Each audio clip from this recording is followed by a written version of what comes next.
మీ ఎలాంటి వ్యాపారం. అందరికి నమస్కారం, నేను శిరీష. ఈరోజు మనతో పాటు ఉన్నారు ప్రముఖ ఆధ్యాత్మికవేత్త శ్రీమతి బట్టి ప్రోల విజయలక్ష్మి గారు. అమ్మతో మాట్లాడదాం.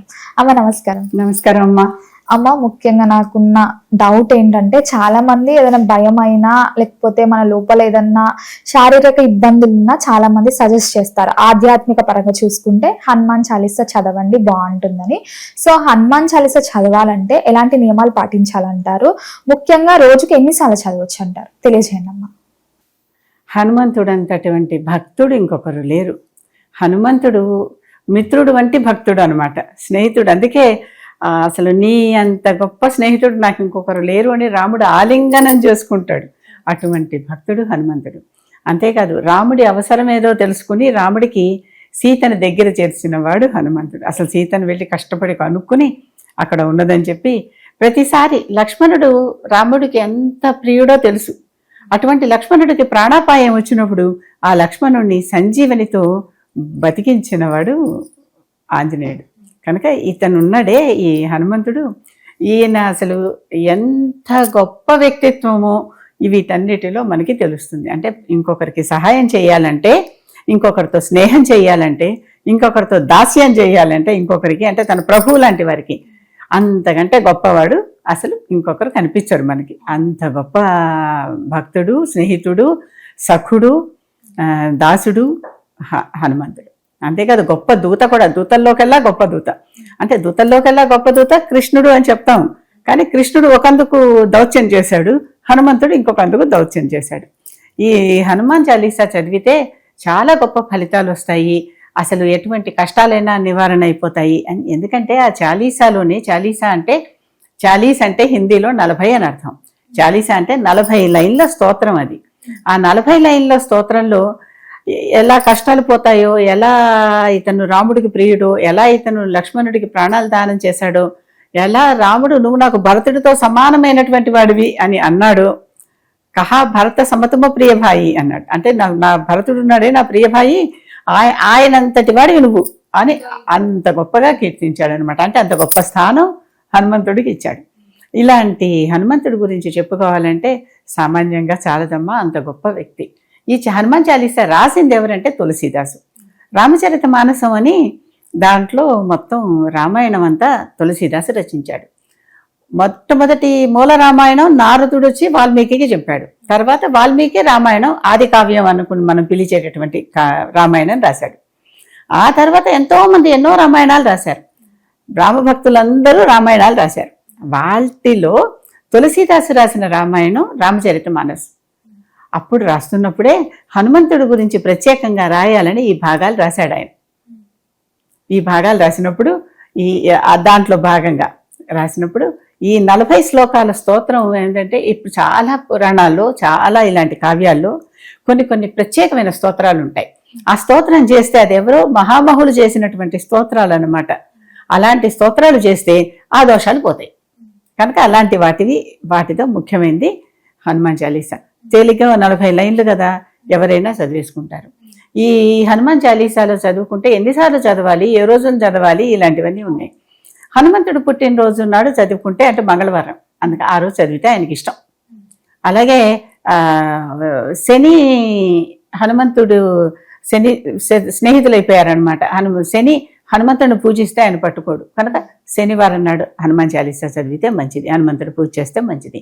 ఇలాంటివన్నీ పెట్టుకుని ఆ రోజుల్లో ఆయా కార్యక్రమాలు చేస్తాం. ఎన్నిసార్లు చదివితే మంచిది దాంట్లోనే చెప్పారు. అసలు ఊరికే బ్లైండ్గా చదువుకోవటం కాకుండా లైన్కి అర్థాన్ని చెప్పుకొని చదువుకుంటే చాలా అద్భుతంగా ఉంటుంది. ఈ నెక్స్ట్ వారం నుంచి మనం చక్కగా హనుమాన్ చాలీసాలో ఒక్కొక్కసారి 10 లైన్లు చొప్పున 4 వారాలు చేసుకుంటే 4, 10, 40 లైన్ల అర్థం సంపూర్ణంగా తెలిస్తే ఈసారి అది చదివేటప్పుడు మనకి ఎంతో ఆనందంగా ఉంటుంది. దాంట్లో చక్కగా చెప్పింది ఏంటంటే, యహ శతబార పాఠకర కోయి చూటహి బంది మహాసుఖ హోయి జోయహ పడై హనుమాన చాలీసా హోయ సిద్ధి సాకి గౌరీసా. అంటే ఎంత చెప్తున్నాడో, ఈ హనుమాన్ చాలీసా చదివిన వాళ్ళకి ఆ గౌరీసుల సాక్ష్యంగా, అంటే వాళ్లే ప్రమాణం, వాళ్ళకి హోయ సిద్ధి సాక్షి గౌరీస, వాళ్ళకి చక్కగా సిద్ధి కలుగుతుంది. యహ శతబార పాఠకర కోయి, ఎవరైతే దీన్ని 100 సార్లు పఠిస్తారో చెప్పారు. అక్కడ ఎన్నిసార్లు చదవాలి వాళ్ళే చెప్పారుగా. అవును, చూట ఈ బంది మహాసుఖ హోయి, అన్ని బంధనాలు తెగిపోతాయట, మహాసుఖం కలుగుతుందిట. అంతకంటే ఎవరికైనా ఏం కావాలి? ముఖ్యంగా కావాల్సింది సుఖమే కదా, అన్నిటికీ చిట్ట చివరికి కావాల్సింది. కనుక ఇలాంటి ఇబ్బందులు ఏ వచ్చినా సరే, ఏ రకమైన ఇబ్బందులు వచ్చినా సరే, హనుమాన్ చాలీసా సర్వరోగ నివారణ లాంటిది అనమాట, సర్వసుఖదాయిని. కనుక అసలు ఆ హనుమాన్ చాలీసా తీసుకుని 100 సార్లు పఠిస్తే, 100 సార్లు పఠించటం అంటే ఒక్కొక్కసారి పఠించటానికి 3 నుంచి 4-5 నిమిషాలు కూడా కొంతమంది స్లోగా చదివే వారికి పట్టచ్చు. మామూలుగా చదువుకునే వారికి 3 నిమిషాలు పడుతుంది. అంటే గబగబా దొర్లిచ్చేయటం కూడా కాదు, చక్కగా పదం విభజన అర్థం చేసుకుంటూ చదివితేనే 3 నిమిషాలు కనీసం పడుతుంది. ఇంకా స్లోగా చదివేవారు ఉంటారు కదా, వారికి ఇంకొంచెం ఎక్కువ టైం పట్టచ్చు. కనుక ఈ 3 నిమిషాలు 100 సార్లు చదవాలంటే 300 నిమిషాలు. కనుక అంతసేపు చక్కగా కూర్చొని నిదానంగా చదవగలగాలి. దాన్ని చదివితే మన అంటే కష్టే ఫలే, కష్టపడితేనే ఫలితం వస్తుంది, లేకపోతే రాదు. అది క్లియర్ కదా. కనుక ఊరికే రాదు. కనుక అంతసేపు కూర్చుని చక్కగా ధ్యాసగా, శ్రద్ధగా, భక్తిగా, ఇవి కూడా ఇంపార్టెంట్గా. ఏదో చదివేసాం కౌంటింగ్ కోసం కాదుగా, మనకు కావాల్సింది కౌంటింగ్ కోసం కాదుగా, భక్తితో మన ఫలితం అందుకోవటానికి చేస్తున్నాం. కనుక ఎవరైనా సరే ఆ రోజుల్లో చక్కగా శుచిగా, అంటే మామూలుగా స్నానం చేసి శుభ్రంగా ఉండి దేవుడి దగ్గర కూర్చుని దేవుడికి ఏదో నైవేద్యం ఏదో పెట్టి, హనుమంతుడు కదా ఆయన వానరుడు, అరటిపళ్ళు ఇష్టం, చక్కగా 5 అరటిపళ్ళు తీసుకురండి ఆయన దగ్గర పెట్టండి, లేకపోతే ఒక 1/2 డజన్ అరటిపళ్ళు తీసుకురండి ఆయన దగ్గర పెట్టండి, మీ శక్తిని బట్టి, లేకపోతే ఒక గెలద వండి పెట్టండి, అంతే కదా. మనం మళ్ళీ ప్రసాదం అన్నాక దాన్ని వితరణ కూడా చేయాలిగా, మనం తినగలగాలి లేదా ఎవరికైనా పెట్టగలగాలి. వృధాగా నాకు శక్తి ఉంది కదా అని 10 గెలలు తెచ్చి పెట్టేసి కూడబెట్టి బారేయకూడదు. అది కూడా మనం చూసుకోవాలి. ప్రసాదాన్ని భక్తిగానే అందరూ తినేవాళ్ళకి ఇవ్వాలి.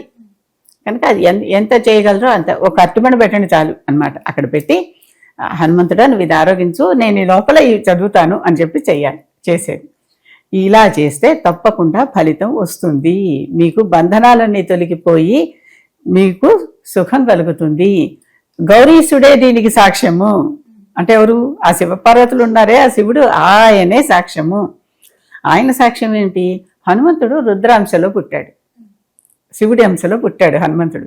కనుక అటువంటి వాడే మీకు చక్కగా సర్వ జగద్రక్షగా మీ వెనకాల ఉంటూ ఇది చదివినప్పుడు మీకు కావలసిన కోరికలన్నీ తీరుస్తాడు అని చెప్పడం అన్నమాట.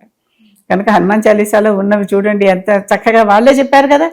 ఏమీ లేదు, ఇవి చదువుకోండి చాలు. దీంట్లో ఉన్న 40 లైన్లని కాస్త అర్థం చేసుకుంటూ చదివితే మనసుకు ఆనందం కలుగుతుంది. ఏదైనా ఫస్ట్ ఆనందించాల్సింది ఏది? మనసే. అన్నిట్లో ఆనందించాల్సింది మనసే. ఆ మనసు ఆనందం ఎప్పుడైతే చెందుతుందో దాంట్లో లీనమయ్యేటటువంటి అర్హత వస్తుంది, ఆ యోగ్యత వస్తుంది. తెలిస్తేనే కదా మనం దాంట్లో లీనమవుతాం, లేకపోతే అదేదో తెలియనప్పుడు పక్క నుంచి వెళ్ళిపోతాం. అరే అంత గొప్ప ఆలయమా మాకు తెలియలేదే, పక్క నుంచే వచ్చేసాం అనుకుంటాం.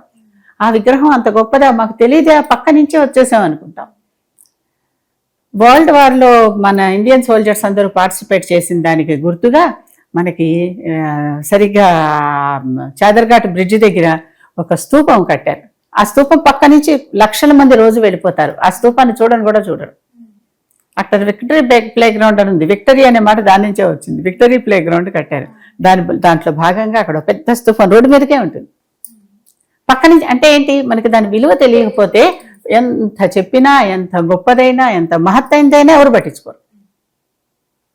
అది ఏ సందర్భంగా ఆ స్తంభం అక్కడ పాతారు. అలాగే హనుమాన్ చాలీసా చదివేస్తున్నారు, గపగప చదివేస్తున్నారు. శ్రీ గురు చరణ సరోజర జనజీవన్ ముకుల సుధారి అని లైన్గా వచ్చేసింది, నోటికి వచ్చేసింది, చదివేస్తున్నారు. దాని ఫలితం తెలుసుకోవాలంటే దాని లోపల అర్థం తెలుసుకోవాలి, చాలా ఆనందం కలుగుతుంది. అందరికీ చదవాలనుకునే వారందరికీ ఏ స్తోత్రమైనా సరే ఒక్కసారి అర్థం తెలుసుకోవడానికి ప్రయత్నించండి. అమ్మో సంస్కృతంలో ఉంటాయండి. ఇప్పుడు ఈయన రాసిన భాష అవధ్ అంటారు. ఈ భాషని అయోధ్య వైపు మాట్లాడేటటువంటి హిందీ భాష. ఈ హనుమాన్ చాలీసా అదంతా అవధ్ భాషలో రాయబడింది. హిందీ లాగా మనకు అనిపించినప్పటికీ అసలైన దాని పేరు, హిందీలో రకరకాల డైలెక్ట్స్ ఉంటాయిగా. మన తెలుగులోనే ఆంధ్ర వాళ్ళు మాట్లాడే డైలెక్టు, తెలంగాణ వాళ్ళు మాట్లాడే డైలెక్టు, గోదావరి జిల్లాల వాళ్ళు మాట్లాడే డైలెక్టు, శ్రీకాకుళం వాళ్ళు మాట్లాడే డైలెక్టు, ఇలా రాయలసీమ వాళ్ళు మాట్లాడే డైలెక్ట్ తేడాలు తెలుస్తున్నాయా? అలాంటి డైలెక్ట్ అనమాట ఇది హిందీలో అవధ్ అనేది. ఆ అవధ్ భాష మాట్లాడుతుండేటటువంటి తులసీదాస్ గారు అవధ్లో రాశారు ఇది. కనుక తెలీదు, ఎక్కడో ఒకటి ఇంటర్నెట్లో ఎవరో ఒకళ్ళు హెల్ప్ చేస్తారుగా, చూస్తే ఎక్కడో అర్థం చెప్పిన వాళ్ళు ఉంటారు కదా. అలా వెతుక్కొని చదువుకుని అప్పుడు ఆనందిస్తూ చదవండి. లేదంటారా, అలాంటి వాళ్ళందరికీ హెల్ప్ఫుల్గా మనమే తర్వాత నుంచి మొదలు పెడదాం, తప్పనిసరిగా చెప్పుకుందాం. అమ్మ, ముఖ్యంగా ఈ హనుమాన్ చాలీసా చదివేటప్పుడు ఏ సమయాలు, అంటే సమయం అనేది ఉంటుంది అంటే పొద్దున చదవచ్చు, మధ్యాహ్నం అలా ఉంటుందా, లేకపోతే ఎప్పుడు పడితే అప్పుడు చదవచ్చు అంటారు? వీలైనంత వరకు అంటే పొట్ట కొంచెం కొద్దిగా ఏదో తిని మొదలు పెడితే మంచిదని నా ఉద్దేశం. అభోజనంగా నేను ఎప్పుడు చెప్పను. కారణం ఏంటి, ఆకలి పొట్ట మీద అంటే చిత్తం శివుడి మీద భక్తి చెప్పుల మీద అన్నట్టు అయ్యో ఆకలిస్తుంది, ఇది ఇంకా ఎంత ఉంది, ఇంకా ఎంత ఉంది, అయిపోతుందా లేదా, ఈ మాల ఇక్కడ నుంచి ఇక్కడ దాకా వచ్చింది, ఇంకా ఎంత పొడుగు మాల మిగిలింది, ఇంకా పుస్తకం చదువుతున్నాను, ఇంకా ఎన్ని పేజీలు మిగిలినాయి, వీటి మీద ఛాస కంటే కొంచెం తినేసే కూర్చోండి. ఎందుకంటే దేవుడి మీద కదా దృష్టి పెట్టాలి కనుక అది కొంచెం తినేసి కూర్చోండి. కొంచెం తినేసి కూర్చొని అంటే ఏదో ఒకటి అల్పాహారం, మరి ఆయాసం వచ్చి భుక్తాయాసంతో నిద్రపోయేంత తినకుండా కొద్దిగా తినేసి కూర్చుని చక్కగా చదువుకోవచ్చు. శుచిగా ఉండాలి. శుచిగా అంటే స్నానపానాదులు చేసి కూర్చోవాలి కదా, చేసి కూర్చుంటే బాగుంటుంది. ఆ తర్వాత మధ్యలో దీనికి కొంచెం టైం పడుతుందని అనుకుంటాం కదా, ఇప్పుడే అంత టైం పట్టడానికి వీలుగా అడ్డం లేని రోజు కూర్చోండి. లేకపోతే ఇంకోళ్ళు ఎవరైనా డోర్ బెల్స్ అటెండ్ చేయటమో, ఫోన్ కాల్స్ అటెండ్ చేయటమో, ఏవోటి మనకు ఉన్న బాధ్యతలు ఉంటాయి కదా, సెలవు రోజున కూర్చోండి, మధ్యలో ఇబ్బంది లేకుండా. ఇంకొకరికి ఎవరికైనా ఈ ఒక్క రోజున నేను కాసేపు చదువుకుంటాను, నన్ను కాసేపు వదిలేయండి అని చెప్పి చేయొచ్చు. అమ్మ, ముఖ్యంగా ఇది చదువుతున్నప్పుడు, హనుమాన్ చాలీసా చదువుతున్నప్పుడు పాటించాల్సిన నియమాలు అంటే ఇప్పుడు మాట్లాడుకుంటే ఇన్ని డేస్ చదువుతాం, ఇది ఒక పరంగా చూసుకుంటే, ఇది చదివేటప్పుడు ఆహార నియమాలు ఎలా ఉండాలండి? ఆహారం ఏం లేదు, సాత్వికాహారం తింటమే. భోజనం ఎప్పుడు కూడా మనం తినే ఆహారం సాత్విక, తామస, రాజసిక అని 3 రకాలు ఉంటాయి. తామసం తింటే ఏంటంటే నిద్ర వచ్చేస్తుంది. మన కుంభకర్ణుడు తిని నిద్రపోతాడు చూడండి, అంతగా తినేసేసి నిద్రపోతాడు, తామసం అదంతా. రాజసం అంటే ఏమిటి, రాజులు తినేటటువంటి ఆహారం అనమాట, ఉద్రేకాన్ని రెచ్చగొట్టేటటువంటివి, అలాంటివి తింటే ఇప్పుడు మనకి పూజ చేసుకుంటున్నాం కదా, కాస్త సాత్వికంగా దేవుణ్ణి కనుక కాస్త శుద్ధ సాత్విక ఆహారం లాంటివి తీసుకుంటే మంచిది. అంతకంటే ఇంకోటి ఏం లేదు. శుచిగా చేయాలని చెప్పా కదా, అక్కడ స్నానపానాదులు చేసి కూర్చోవాలి. ఏ రోజు చేయాలి, శని మంగళవారాలు అయితే మంచిది.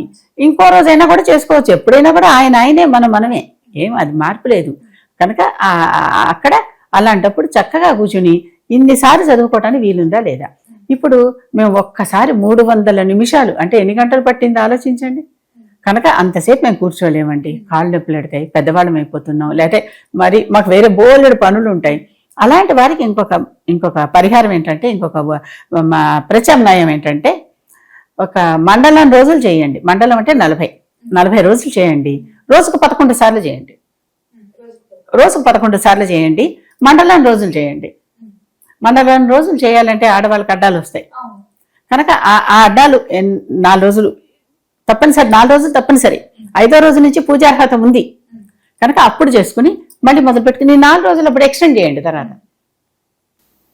అమ్మ, అలాగే ముఖ్యంగా చూసుకుంటే మరి ఇప్పుడు హనుమాన్ చాలీసా చదివేటప్పుడు ప్రధానంగా మనం తీసుకునేది పూజ గదిలో చేయొచ్చా, లేకపోతే ఇప్పుడు మేడ మీద ప్రశాంతంగా ఉంటుందని కొంతమంది అనుకుంటారు, ప్రశాంతత కోరుకునే వాళ్ళు. సో పూజ గదిలో కూర్చొని చేయలేమన్నవారు ఇట్లా మేడల మీద వెళ్ళి కూర్చొని, పూజ గదిలోనే కూర్చునే అవకాశం అందరికీ ఉండకపోవచ్చు అమ్మ, అసలు గదే లేకపోవచ్చు. దేవుడికి ఒక చిన్న గూడు పెట్టుకోవచ్చు మనం. కనుక ఎక్కడో చోట సుఖాసనంలో కూర్చొని దీపం దేవుడి దగ్గర పెడతాం, అక్కడ పెట్టినా అదంతా వ్యాపిస్తున్నట్టే భావన. కనుక మనం మనకు కూడా దీపం ఉండాలి, చదవాలిగా. కనుక మనం కూడా చక్కగా కూర్చోవటమే. పారాయణం అనే మాట ఎందుకు వాడుతున్నాం అంటే, పారాయణం అంటే ఇదంతా పరానికి అయినం, ఇహం పరం అన్నాం కదా, పైకి వెళ్ళటానికి దారి చేసుకుంటున్నాం అన్నమాట. ఇవన్నీ భక్తిలో సోపానాలు ఇవన్నీ. కనుక ఇవి చేసుకుంటూ వెళ్తున్నాం, అక్కడికి వెళ్ళి చదువుకుంటూ ఉండటం. అమ్మ, మొత్తం మీద హనుమాన్ చాలీసా అంటే ఏంటి, ఎలాంటి నియమాలు పాటించాలో తెలియజేసినందుకు ధన్యవాదాలు.